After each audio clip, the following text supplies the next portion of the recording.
మేఘాలు అలా వెళ్ళిపోవచ్చు చక్కగా. నిజంగా ఫ్లైట్లో వెళ్తున్నప్పుడు అండి, వంశన్న పక్కన ఉన్నాడు, నేను మేఘాలను తీస్తున్నాను. అప్పుడు ఆయన ఏమన్నాడు తెలుసా, మంచి జోక్ చేశాడు. అది ఇప్పటికీ నా ఫేస్బుక్ ఐడిలో ఉంటుంది, చూడండి కావాలంటే. ఏం జేమ్స్ ఏం తీస్తున్నావు అన్నాడు. అన్న మేఘాలు చూడండి ఎలా ఉన్నాయో. నీకు విషయం చెప్పిన, ఈరోజు ఈ మేఘాలు ఉన్నాయంటే ఆ రోజు యేసయ్య మేఘాల మీద వస్తాడు. ఆ రోజు ఇంకా సీన్ బాగుంటుంది జేమ్స్ అన్నట్టు.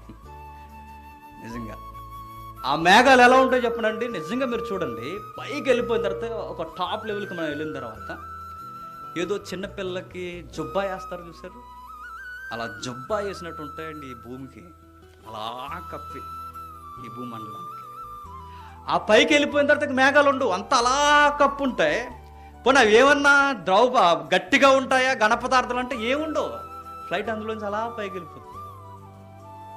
విచిత్రం ఏంటంటే ఆ ఏమీ లేని దాని దగ్గర వాటర్ ఎలా నిలబడుతుందయ్యా, అది వింత, అదే ఆశ్చర్యం. మనం పట్టించుకోము ఇవన్నీ. ఆ వర్షపు నీరుతో ఆ మేఘాలు నింపుతున్నాడట, నీటితో ఆ మేఘాలు నింపుతున్నాడట, అవి రెడీగా ఉంటాయట. ప్రభువా సెలవిమ్ము. ఎక్కడ కురవమంట? కొత్త తొంగుపాడ, పాత తొంగుపాడ? ఎక్కడ? మహారాష్ట్రలో కురవమంటావా, లేదా ఈ ధవళేశ్వరం పరిసర ప్రాంతాల్లో కురవమంటావా?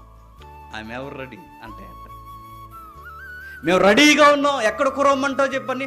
అవి వాటిని మేఘాలని నీళ్లతో నింపేస్తాడంట ఆయన.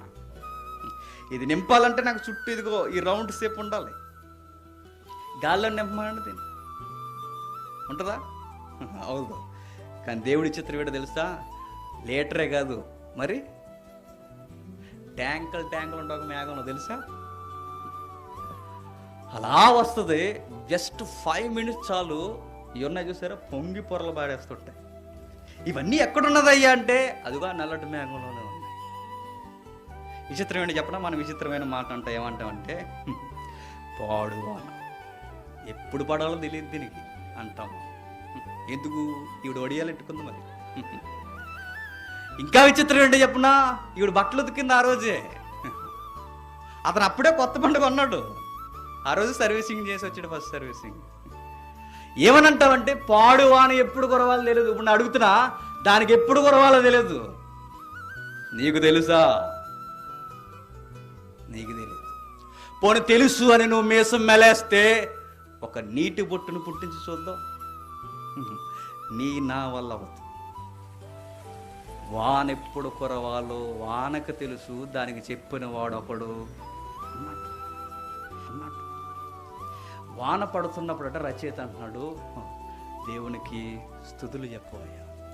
ఎందుకంటే వర్షం కురుస్తుందంటే గుర్తుపెట్టుకో, అది దేవుడు నీ ద్వారా స్తుతులు పొందాలని కురిపిస్తున్నాడు. బాగా వర్షం పడుతుంది అనుకోండి, ఎప్పుడు గుర్తుపెట్టుకోండి, నీ ప్రేమకి ఇది రూపమా అనుకోవాలి.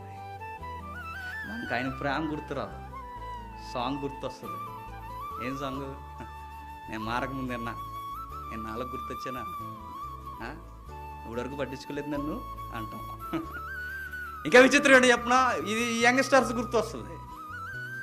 ఇంకో కొంతమంది ఏం చేస్తారంటే బజ్జీలు వేసుకుంటే బాగుంటుందండి ఈ టైంలో అనమాట. వేడివేడిగా పకోడి, నీ ముఖం తగలట్టంట దేవుడు.